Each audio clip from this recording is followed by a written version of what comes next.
현대인의 특징 가운데 가장 고민되는 것이 우울증을 현대인들이 많이 앓고 있다는 것입니다.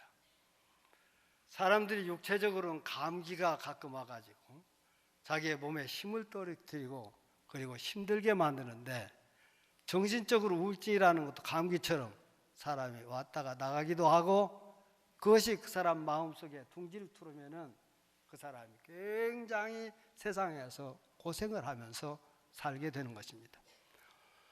심리학자들의 말에 의하면 이 우울증이라는 것이 1960년대보다 지금은 한 10배나 많고, 과거에는 우울증이라고 하는 병에 대해서 사람들은 알지도 못했는데 지금은 많은 사람들이 우울증이라고 하는 말을 들어보고 옆에 사람들도 앓는 것을 여러분들이 볼 수가 있었습니다. 세상에서 사람들이 여러 가지 환난을 당합니다. 여러 가지 어려운 일을 당합니다. 자기에게 오는 여러 가지 어려운 일들이 자기의 마음속에 올 때 그걸 가지고 고민하고 밤에 잠을 자지 않으면서 그것 가지고 신경을 쓰고, 그러면서 약을 복용하지 않으면 잠을 못 자고 하다가 그 사람이 그냥 약물 중독이 되는 경우도 있고, 또 이 약물에 중독된 것으로 끝나는 것이 아니라 그 사람이 자기 자신이 세상이 두려워지는 것, 세상에 살고 싶은 마음이 없어지는 것, 그래서 불안과 두려움으로 앓다가 그 사람이 자기 자신이 내가 이렇게 못났는가, 내가 하나님의 사람이라고 하는데, 내가 예수 그리스도의 십자가의 죽음과 부활로 내가 구원을 받았는데도 불구하고 나는 어찌하여 이런 것을 못 이길까 하면서 아무리 기도하는데도 그 사람이 그것이 해결되지 않아서 고민하다가 자포자기 해버리고 그만 인생에 대한 희망을 다 버리는 사람들도 세상에 있습니다. 오늘 본문 말씀 여러분들이 같이 성경을 읽었는데, 이 말씀에 보면 다니엘이라고 하는 탁월한 인물이 여기에 나와 있습니다. 다니엘이 살던 때는 이스라엘 나라가 두 나라였습니다. 북쪽에서는 이스라엘이고 남쪽에는 유다라고 하는 나라인데, 북쪽에 있는 이스라엘이라고 하는 나라는 아수르의 침입으로 BC 722년에 완전히 다 망해버렸습니다. 그 뒤로 이 바벨론의 느부갓네살 왕이 많은 군대를 이끌고 BC 586년에 이 남유다를 침입해 왔습니다. 많이 괴롭히다가 BC 605년에 요야김 왕일 때였습니다. 그때 예루살렘 성전을 전부 다 때려 부시고 예루살렘 성전에 있는 금으로 만든 기물들을 전부 가지고 바벨론으로 가면서 요야김 왕을 그 포승으로 묶어가지고 그를 끌고 바벨론으로 갔습니다. 그때 거기에 갈 때에 이 유다 나라에 아주 똑똑하고 잘난 왕족 가운데, 그리고 귀족들 가운데 자녀들, 그런 사람들을 수천 명을 데리고 포로로 끌어갔습니다. 이들을 교육을 잘 시켜가지고, 바벨론이라고 하는 나라는 그때 당시에 세계였습니다. 세계를 다 지배하는 나라였습니다. 느부갓네살 왕은 이 청년들을 교육시켜서 관리로서 바벨론을 다스리도록 해야 되겠다 해가지고 끌어갔습니다. 근데 그 청년들 가운데 탁월한 사람이 많은데 그 중에서 다니엘처럼 탁월한 사람은 없었습니다. 하나님의 신이 그를 감동해서 그의 마음에 지혜와 명철이 있는 사람이라고 성경은 말하고 있습니다. 이 지혜와 명철을 가진 다니엘이 너무나 탁월하니까 청년 시절부터 나라의 총리가 됐습니다. 총리들, 여러분, 그 나라는 총리가 여러 명이었습니다. 과거에 우리나라도 영의정이 있고 우의정이 있고 좌의정이 있었는데 이 나라도 마찬가지였던 것 같아요. 이 다니엘은 영의정이고 다른 총리들과 장관들, 그리고 120개 도지사들, 그리고 재판관들, 이런 사람들 가운데서 아주 탁월한 지혜가 있고 명철이 있어서 나라 정치를 아주 잘했어. 그걸 보고는 왕들이 놀랐습니다. 왕이 5명이나 바뀌는데도 그는 총리 자리를 놓치지 않았습니다. 너무나 탁월한 것입니다. 너무나 지혜로운 것입니다. 그런데 이 사람에게 흠이 아무것도 없었습니다. 너무나도 잘나고 너무나도 똑똑하고 너무나도 좋은 아이디어, 추진력이 많아서 모든 백성들 하나로 결집시키는 리더십을 가지고 있었습니다. 그런데 이 사람이 너무나도 잘났으니까 그 주변에 다른 총리들과 모든 도지사들, 장관들, 재판관들이 모여서 저 다니엘 때문에 우리들은 왕에 인정받을 수가 없는데 다니엘을 처치해버리자. 이 사람들이 처치하기로 결심을 했어요.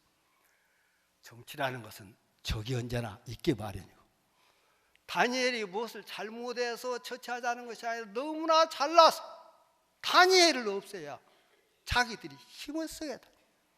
아마 그 나라에도 파벌이 없었겠습니까? 물론 다니엘을 지지하는 사람도 있었는데 자기들이 죽게 생겼기 때문에 그 사람이 반대편에 다 들어섰는지도 모릅니다. 다니엘을 죽이기 위해서 이들이 하나의 방법을 냈는데, 다니엘은 아무런 흠이 없어요. 다니엘은 너무 똑똑해. 그런데 다니엘에게 그들과 다른 것이 하나 있었는데, 하나님을 잘 섬긴다는 거예요. 이 나라는 마르둑이라고 하는 신을 섬기는 나라입니다. 그런데 이 마르둑을 다 섬기는데 이 사람만 여호와 하나님을 섬겼습니다. 그러니까 다니엘을 죽이기 위해서 이들이 앞으로 30일 동안은 왕위에 어떤 사람이나 신에게 가서 무릎을 꿇고 기도하는 사람, 구하는 사람이 있으면 그 사람 사자굴 속에 쳐넣어가지고 죽여버리자. 합의를 했어요. 그 합의한 것을 임금 다리오 왕에 가서 얘기해서, 다리오 왕은 자기만 섬겨야 된다고 하니까 좋아가지고 왕에 여러분 도장을 찍었어요. 그런데 바벨론 나라에서는 왕이 한번 도장 찍은 것은 절대 변개할 수가 없었어요. 그래서 그 왕이 도장 찍은 것을 전 120개 도에 조서를 내리고 이 금령을 전 세계에 공포를 했어요. 아무도 임금 위에 누구에게 가서 무릎을 꿇는 자가 없도록 그렇게 만들었어요. 다니엘은 여러분 청년 시대부터 총리가 돼서, 그는 여러분 왕이 5명이 지나는데도 총리요, 이제 나라가 바뀌었어요. 바벨론에 끌려갔었는데 메데파사라고 하는 페르시아 제국에서도 총리했어요. 이런 대단한 사람인데 이 사람을 죽이기로 결심을 하고 이 사람이 기도만 하면 이제 죽게 돼 있어요. 그런데 다니엘은 자기가 죽게 된 것에 대해서 그는 깊이 왜 생각하지 않았게, 사람이 죽음처럼 무서운 것이 어디 있습니까? 사람이 자기가 총리인데 총리에서 실각되는 것도 무섭지만 자기가 죽게 되었어. 그런데 다니엘은 그것을 놔두고 하나님 앞에 나갔어요. 다니엘은 언제나 하나님 앞에 나와서 기도하던 사람, 하루에 3번씩 자기 집에 가가지고 자기 집 다락방에 올라가서 예루살렘 쪽에 창문을 열어놓고 거기에 무릎을 꿇고 하나님 앞에 하루에 3번씩 기도해요.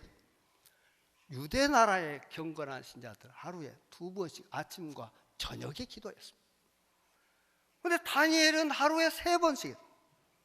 하루에 왜 3번씩 했나? 다니엘은 그의 선조인 다윗이 시편 55편 17절에 보면 다윗이 이렇게 말했어요. 저녁과 아침과 정오에 내가 근심하며 탄식하더니 여호와께서 내 소리를 들으셨도다 하는 그 성경을 이 다니엘은 이미 알았어요. 그 다니엘은 하나님 앞에 나와서 그가 3번씩 나가서 기도했어요. 기도하는데 만약 기도하면 자기가 잡혀서 죽을 텐데 다니엘은 무서움 속에서도 그가 자기 집으로 올라갔어요. 그래서 옷방에 여러분 그 다락방에 창문을 예루살렘 쪽에 열어놓고 거기에 무릎을 꿇고 하나님 앞에 기도했어요. 그런데 오늘 11절에 보니까 그때 총리들과 장관들과 재판장들 모두가 와서 그걸 다 봤어요. 이제 다니엘은 여러분 이 사자굴 속에 들어가서 죽게 돼 있어요. 근데 하나님 앞에 기도했어요. 여러분 다니엘은 이 무서운 위기 앞에서도 여러분 그걸 가지고 정치적으로 해결할 수 있잖아요. 자기를 따르는 사람 많이 있을 거 아니에요. 전부 모아가지고 다니엘이 자기를 대변하는 사람들 통해서 왕에 가서 얘기해서 그걸 번복시킬 생각을 우리들 같으면 할 텐데 다니엘은 그렇게 하지 않고 하나님께 나갔어요. 하나님 앞에 나갔어요. 하나님은 우리의 피난처와 힘이시니 환난 날에 만날 큰 도움이시라. 여러분, 세상에 여러분들의 도움은 실상 하나님밖에 없습니다. 그것만 우리의 도움이요, 우리의 피난처요, 우리의 힘이니 하나님 앞에 그는 나갔어요. 그는 환난 날에 나를 부르라. 내가 너를 건지리. 내가 나를 영화롭게 하리로다. 너는 내게 부르짖으라. 내가 내게 응답하였고 네가 알지 못하는 크고 비밀한 일을 내가 보이리라. 하나님의 말씀을 알기 때문에 하나님께 나가서 부르짖었어. 죽게 생겼는데 이제 사자굴 속에 들어가야 되는데 그는 그 문제를 덮어두고 하나님께 나갔어요. 우리는 보통 어려운 일이 집안에 오고, 사업상 어려운 일이 오고, 무서운 암병이 집안에 오고, 인간관계에서 파탄지경에 이르고, 내유강의 관계도 복잡하고, 그때 우리는 그 문제를 갖고 씨름하다가 밤잠을 자지 못하고 그 사람이 약을 먹고 그 사람이 인생을 포기하게 이르지 않습니까? 다니엘은 하나님 앞에 나갔다. 우리는 위기가 오면 하나님께 나가야 돼. 다른 데는 우리를 도와줄 사람이 없어요. 도와줄 힘을 가진 사람이 없어요. 다니엘은 하나님 앞에 나가서 부르짖었어요. 예수님께서 제자들을 데리고 벳세다 뜰에서 많은 사람들 5,000명이 모인 사람들에게 벌떡 5개를 가지고 5,000명을 보이고 12강주나 남은 사건을 여러분이 잘 압니다. 근데 이 사건이 있은 다음에 사람들이 예수님 유대인의 왕으로 옹립하려고 하는 운동이 벌어지기 시작해요. 그때 예수님께서 제자들을 건너편 마을 배를 타고 가라. 그래서 예수님은 산으로 기도를 하러 올라가셨어요. 산에 가서 예수님이 기도하신 동안 밤 사경쯤이에요. 밤 사경이라고 하는 것은 새벽 3시에서 6시 사이.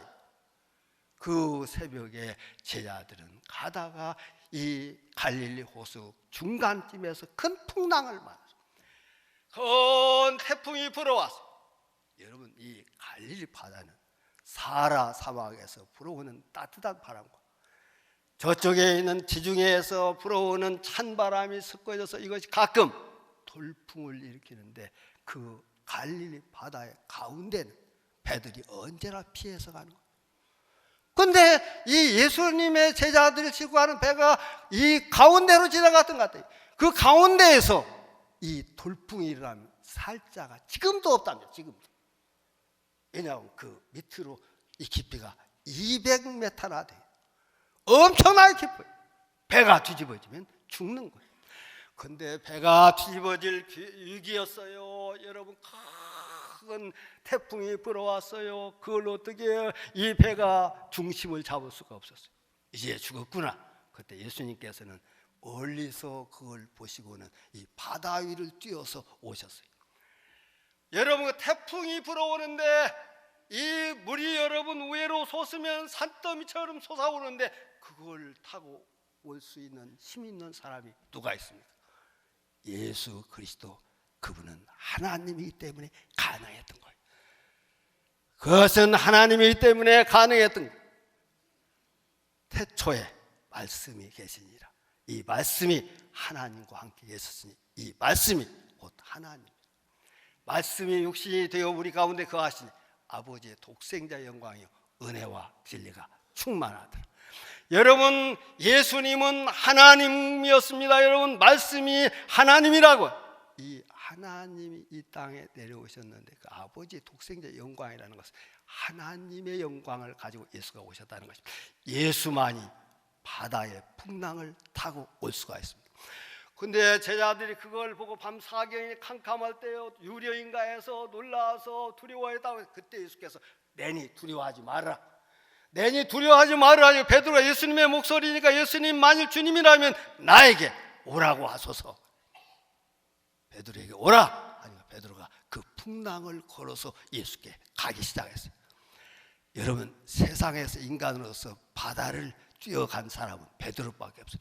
그런데 예수를 바라보다 갑자기 여러분 그 무서운 풍랑을 바라보게 되니까 그 물속에 빠져들어간 예수에게서 인생의 눈을 떼면 우리는 여러분에게 닥쳐온 바람과 바다, 풍랑, 여러분의 닥쳐온 집안의 문제, 여러분 무서운 질병, 여러분에게 사업 실패, 인간관계에서 여러 가지 어려운 일, 국가의 엄청난 어려운 일, 이런 것을 바라보면 그는 빠져 죽게 돼 있어요. 이 베드로는 빠져 죽고 있었어요. 그때 예수께서 손을 잡아서 이것을 뺐잖아요. 그를 구해줬잖아요. 여러분, 사람이 인생의 위기에서 그 문제를 바라보면 빠지게 돼 있어요. 여러분의 가정에 온 여러 가지 풍파를 바라보면 죽게 돼 있어요. 무서운 병에 걸리게 돼 있어요. 그 풍랑 저쪽에 천지를 지으신 여호와 예수 그리스도가 거기서 뛰어오고 계시는 그걸 볼 줄 알아요. 예수님을 바라보는 데서 여러분의 눈을 돌리면 안 돼요. 이 다니엘은 이 하나님 앞에 나가서 하나님께 나가는 자는 그가 계신 것과 반드시 그가 계신 자기를 찾는 자들에게 상 주시는 이심을 믿어야 될지니라. 그분에게 나가면 그분이 반드시 계신 것을 믿어야, 그분이 나에게 상 주시는 것을 믿어야. 다니엘은 하나님께서 해결해 주심을 믿고 달려갔어. 그의 집으로 가서 웃방의 창문을 열고 예루살렘을 내서 창문을 열고 무릎 꿇고 하나님 앞에 기도했어. 죽게 생겼는데도 그렇게 했어요. 여러분들도 인생의 여러 가지 문제 앞에서 그 문제에 매몰되지 말고 그 문제 저쪽에서 달려오시는 예수 그리스도 그 하나님, 그분을 보시기를 예수의 이름으로 축복합니다. 두 번째는 이 다니엘이, 여러분, 그게 죽게 생겼으니까 신앙을 조금 바꾸면 되지 않아요? 왜냐고 하면 3번씩 기도하는 것을 이 사람이 여러분 집에서 창문을 닫아놓고 기도하면 될 거 아니에요? 나 같으면 기도를 한 달 동안 새벽 기도를 쉬겠어. 쉴 텐데 다니엘은 그렇게 쉬지 않았어요. 신앙을 변절시키지 않았어요. 신앙을 변질시키지 않았어요.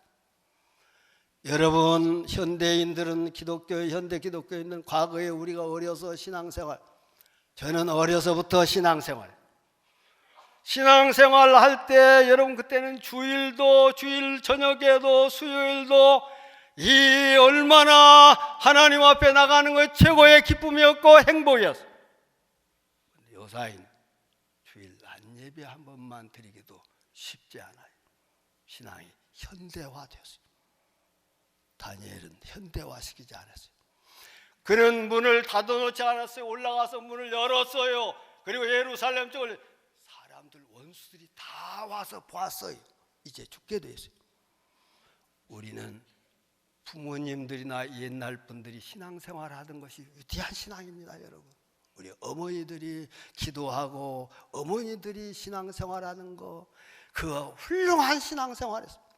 그렇기 때문에 한국 교회가 이 나라를 이렇게 발전시키는 데 결정적인 역할을 했는데, 오늘날 한국 교회는 여러분 이 눈 빠진 삼손처럼 아무 힘도 없는 것은 과거의 어머니들 아버지들이 하던 그 신앙을 다 버리고 모두가 자유스럽게 하다가 한국 교회가 이제 힘없는 모두 눈 빠진 삼손처럼 되어버리고 말았어요. 삼손은 비참하지 않아요? 한국 교회 비참합니다. 저는 요사이 은퇴를 하고는 전국에 강사를 못 모시는 교회에 가겠다고 광고를 했어요. 강사비 안 줘도 된다. 그래서 한 50명 미만 교회에서 저를 초청하면 가서 주일 낮에 11시에 오후에 2시에 부흥회를 가서 인도해요. 시골 교회 갔으니까 너무나 좋아해요. 10명도 안 되는 교회 가서도 집회를 하고, 그런데 어느 교회 가서 아침 집회를 하고 점심 때 같이 목사님하고 저하고, 그게 장로님이 안 계셔가지고 안수 집사님 가운데 고등학교 선생님을 하시다가 은퇴를 해가지고 작년에 은퇴했다는데 그분이 같이 식사를 하는데 이분 서울대학을 나와가지고 선생님으로 평생을 하나 똑똑한 안수 집사님이더라고요. 목사님이 같이 식사를 하려다가 이제 서울에서 목사님 한 번 온다고 하니까 한 사람을 전도해가지고 누가 와가지고 그분하고 이 목사님을 얘기하러 저쪽으로 밥 가지고 가고, 저하고 안수집사님하고 대화를 하는데, 목사님, 한국교회가 썩었어요 그러더라고 저한테. 나 깜짝 놀랐어요. 저를 놓고 목사를 놓고 한국교회가 썩었어요 하면서 목사들이 썩었습니다 그러더라고요. 그래서 깜짝 놀랐는데, 뭐가 그렇게 썩었습니까? 그렇게 물어보니까 목사들이 예수님께서 말씀도 안 하셨는데 11조만 강조하고 11조 안 내면 저주받는다고 우리 교회 목사도 저 목사도 계속 합니다. 그래서 내가 우리 교인들에게 그렇지 않다고, 예수님이 그런 말씀 하신 적 없다고 해가지고 우리 11조 않는 교회입니다. 목사님 생각은 어떻습니까? 아이고 큰일 났대요. 뭐 보니까 이 양반이 말 얼굴 이 눈이 아주 노란해가지고 저한테 아주 따져서 묻는 거예요. 왜 제가 대답을 이렇게 했어요? 11조가 생긴 것은 구약의 율법으로 만드는 것이 아닙니다. 11조는 아브라함이 우리의 믿음의 조상인데, 그의 조카 롯이 동방의 연합국 왕들이 와가지고 이 조카를 잡아가면서 이 롯의 처와 자식들 그리고 종들 소와 양들 전부 뺏어, 그 지역에 산 사람과 전부 뺏어가지고 갔습니다. 그런데 아브라함이 그때 집안에 군인들이 318명이 있었어요. 왜 아브라함이 군대가 318명 있다는 것은 엄청난 일이에요. 그때 도시국가들은 300명이면 큰 나라입니다, 여러분. 300명. 그 아브라함의 이 부하가 318명, 큰 나라의 왕이었던 것 같아요. 아브라함이 믿음의 조상이 318명을 데리고 그 전쟁터에 가는데 하나님의 종이 그에게 말했어요. 네가 가면 그들을 이긴다고. 그래서 이 아브라함이 가서 그들을 다 치고 조카 롯과 조카 롯의 아내와 자식들과 종들과 소와 양을 다 뺏고, 그 왕들이 다른 나라에서도 취한 모든 이 전리품들을 다 뺏었어요.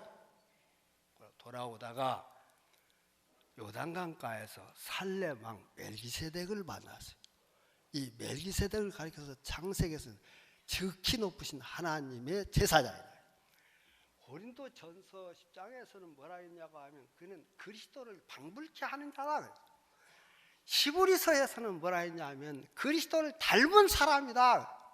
곧 멜기세덱은 예수 그리스도입니다. 아브라함이 주님을 보고 기뻐했다고, 그 주님은 멜기세덱 예수 그리스도를 보고 그는 11조를 거기서 바쳤어요. 멜기세덱으로부터 떡과 포도주를 받아서 먹고 그에게 자기가 받아오는 전리품의 10분의 1을 그에게 바쳤어요. 그것이 전통에 대해서 예수 하나님을 믿는 사람 모두가 11조를 하는데, 예수님 시절에도 다 11조를 했습니다. 그런데 바리새인과 서기관들은 11조를 하는데 어떻게 11조를 했느냐? 박하와 회향과 근처의 11조까지, 채소까지, 그리고 열매의 씨앗까지 11조를 다 했어요. 그 사람들은. 그러나 이 사람들은 11조를 잘하나 이 사람들이 믿음의 생활, 의와 인과 신은 버렸다고. 마태복음 23장 23절에 그랬습니다. 예수님께서 화를 내시면서 서기관과 바리새인들에게 화 있을진저 서기관과 바리새인들이여, 너희는 박가와 회향과 근처의 11조는 드리나 더 중한 바 율법의 의와 인과 신은 버렸다. 이것은 내가 저것도 버리지 말지니라. 의와 인과 신을 너희들이 버렸는데 그걸 행하고 11조도 버리지 말고 그대로 당연한 것이다. 하나님 앞에 11조 하는 건 당연한 것이다. 예수님 말씀입니다. 그래서 여러분, 의라고 하는 건 뭐냐면 바르게 사는 거예요. 예수 믿는 사람들이 11조는 하고 주일은 잘 지키는데 바르게 안 사는 경우가 많아요. 정직하지 못하고 진실하지 못한 경우가 많아요. 언제나 바른 길을 가야 돼요. 라이처스네스, 그 정의의 길을 가야, 그게 의란. 그 다음에는 여러분, 인이라고 하는 것은 여러분 사랑이에요. 긍휼이에요. 어려운 사람 보면 사랑하는 마음이 생겨야 돼요. 불쌍히 여기는 마음이 생겨야 돼요. 그에게 나눌 줄 알아야 돼요. 신이라는 것은 뭐냐고, 하나님을 믿는 믿음인데 그것만이 아니라 하나님이 나를 믿을 수 있게 만들어야 돼. 내가 하나님 저놈은 저 사람 믿을 수 있는 사람이다. 하나님이 믿을 수 있어야 돼. 직장에서 믿을 수 있는 사람이 돼야 돼요. 친구들 관계에서 믿을 수 있는 사람. 목사님은 목사님들 세계에서 믿을 수 있는 사람이야. 저 사람 저 교만한 사람이야.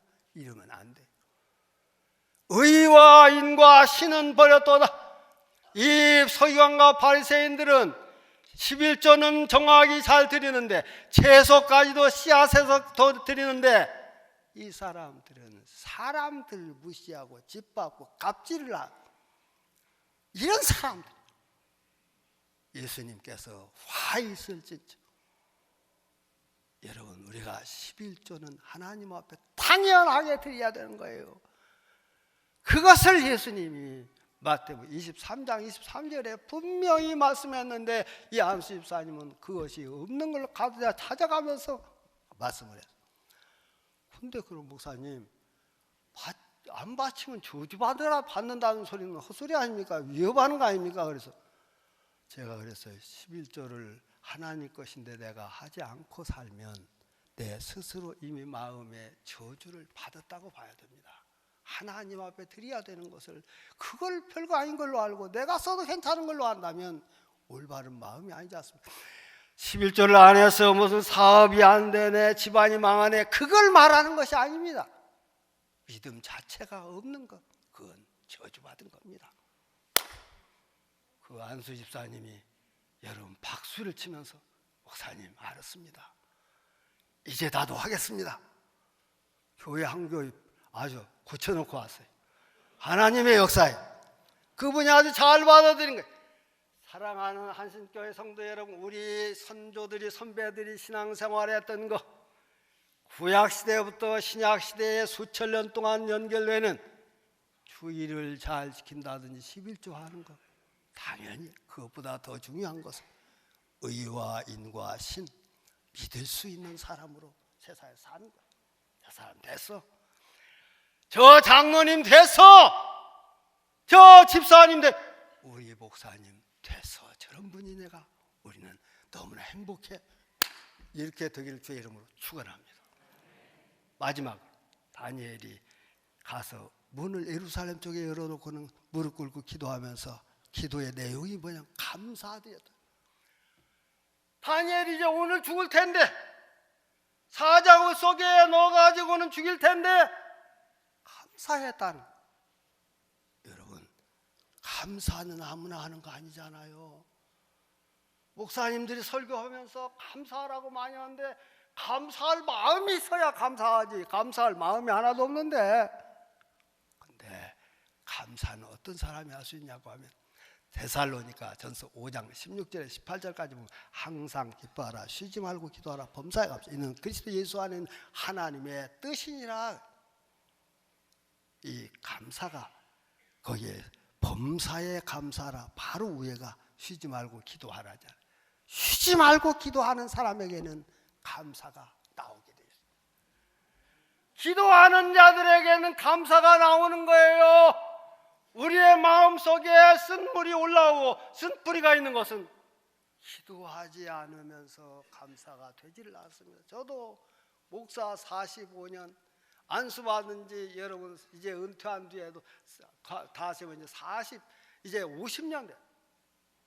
50년이나 되는데 보니까 감사는 기도하는 자에게 따르는 것이지 마음에 잘 마음을 먹어서 감사가 되는 것이 아니더라고요.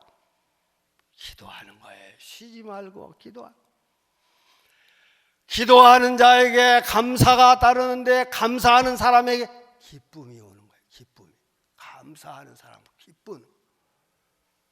세상에서 행복이라는 것이 뭡니까? 기쁨의 생활입니다. 기쁨의 생활.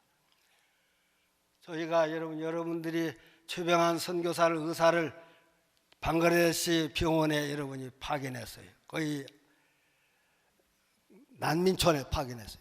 그 방글라데시 사람들 저는 여러 번 거기 가는데 보니까 이 사람들이 전 세계에서 행복 지수가 제일 높대. 엄청나게 못 살아요. 이 사람들 밥을 손으로 먹더라고. 손으로 이렇게. 근데 최고로 행복하다. 어떻게 어떻게 그렇게 행복할까? 이 사람들. 그러니까 있는 데서 감사하고 행복이 아니라 이 사람들은 만족하고 살아. 옛날 우리들 젊었을 때 여러분 세상에서 먹고 살기 얼마나 어려웠었습니까? 근데 그때는 자살자가 별로 없었어요. 우울증이라고 하는 거 있는 병인지도 몰랐어요. 오늘날 잘 사는데도 사람들이 여러분 어렵지 않습니까? 여러 가지 사람도 실망하고 좌절하고 자살하는 사람도 생기고 정신병원에도 많이 가고 그러지 않습니까? 여러분 우리가 기도할 때 감사가 나오고 감사할 때 기쁨이 있어요. 행복지수가 생기는 거예요. 그런데 우리나라에서 요새 큰 문제로 등장한 세 가지 사건, 얼마 전에 대통령이 언급했던 버닝썬 사건, 강남의 어떤 술집 사건 있잖아요. 장자연 배우의 자살 사건, 김학의 법무차관의 사건, 너무나 더럽고 추하니라. 근데 이것이 모두가 돈과 권력을 가진 사람들의 성적 타락입니다. 이것이 바로 이 사람들이 행복하다기 때문에 한 거예요. 사람들이 돈 벌고 권력이 있으면 무엇인가 행복을 찾는 거예요. 돈과 권력이 이들에게 행복을 안 줬어요. 그렇기 때문에 섹스로 그걸 해결하려고 하고요. 근대의 유명한 학자들 세 사람이 세계를 지배한 학자가 있어요. 첫 번째 프레드릭 니체. 니체라고 하는 무신론자인데 이 사람이 철학이 뭔지 아십니까? 이 사람은 권력이 인간에게 행복과 만족감을 준다. 권력을 가져야. 그 다음은 여러분 칼 마르크스 공산주의 창설자예요. 이 사람은 돈이 있어야 된다. 돈, 유물사관. 세 번째는 지그문트 프로이드라고 하는 심리학자예요. 이 사람은 섹스야 된다. 모든 사람의 행동은 섹스의 생각 때문에 오는 것이다. 출세 욕심도 섹스 때문에 오는 거고 돈 벌려고 하는 그런 거고 모든 것이 섹스에 대한 것, 섹스에 대한 그런 것이다. 이 세 학자가 인류 역사를 지금 지배합니다. 이 세 학자. 근데 이것이 말이죠.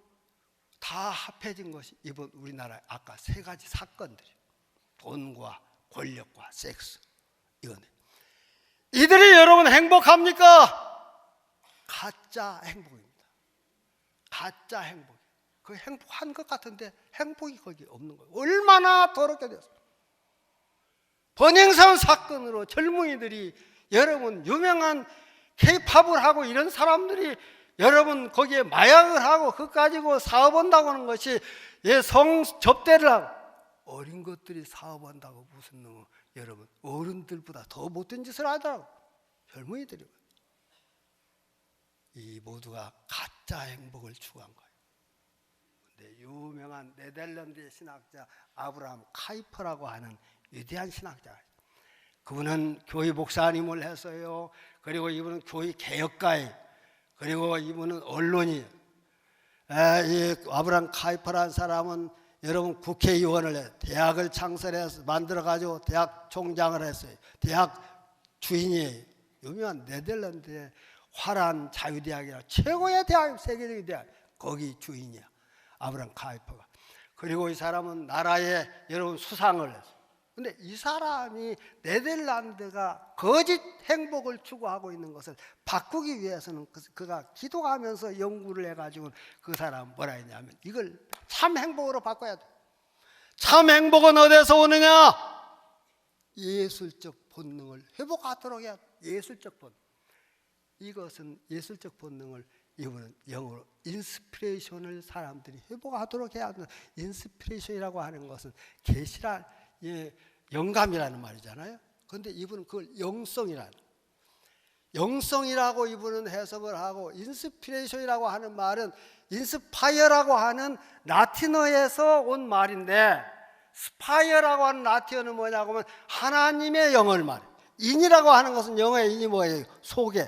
하나님의 영이 속에 들어가면 영성이 있고 그것은 여러분 예술적 본능을 회복하게 된다. 사람 예술적 본능을 회복할 때 사람은 참 행복을 추구하게 되다. 근데 이 참 행복을 추구하는 인스피레이션이라고 하는 것을 이분은 5가지로 봐요. 첫째, 예수를 믿는 사람은 사랑이 있어야 된다. 아무리 그 사람이 주의를 잘 지키고 11조를 잘하고 교회 가서 집사님, 장로님, 목사님 됐어도 사랑이 없으면 다 여러분 헛것이라 했잖아요. 두 번째는 용서할 수, 용서와 남에 대해서 용서. 그 다음 세 번째, 책임을 질 줄 알아요. 책임. 네 번째는 배려하는 것. 5번째는 조화를 이루는 것. 그 예수를 믿는 사람들이 어느 회사나 어떤 집단에 들어가면 오히려 거기서 걸리석거리는 사람들이, 그 사람은 자기 신앙 때문에 그 사람들과 어울리지도 못해. 그런데 아브라함 카이퍼는 조화를 이루어요.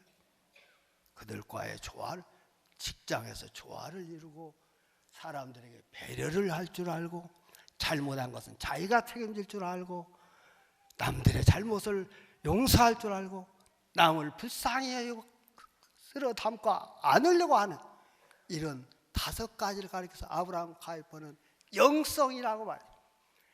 이 영성을 여러분들이 인스피레이션, 그걸 라틴어에 인스파이어는 하나님의 영을 통해서 나에게 주는 지혜와 생각이라. 여러분이 여기 인터넷에서 찾아보면 인스피레이션을 찾아보면 그렇게 나와요. 하나님이 영을 통해서 나를 지배하는 지혜와 생각, 이것을 말해요. 인스피레이션. 그 하나님의 성령을 통해서 나에게 이 인이란 내 속에 들어, 스파이어라고 하는 이 하나님의 영이 내 속에 들어오는 거예요. 성령 충만을 말해. 성령이 내 속에 들어와야 해결된다는 거예요. 다른 길로는 해결할 길이 없어요.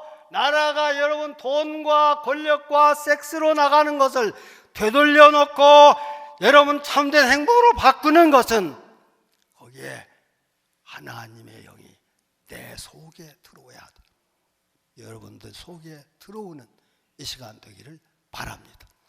그걸 이중표 목사님은 이걸 가르쳐서 별세라고 그렇게 말을 했어요.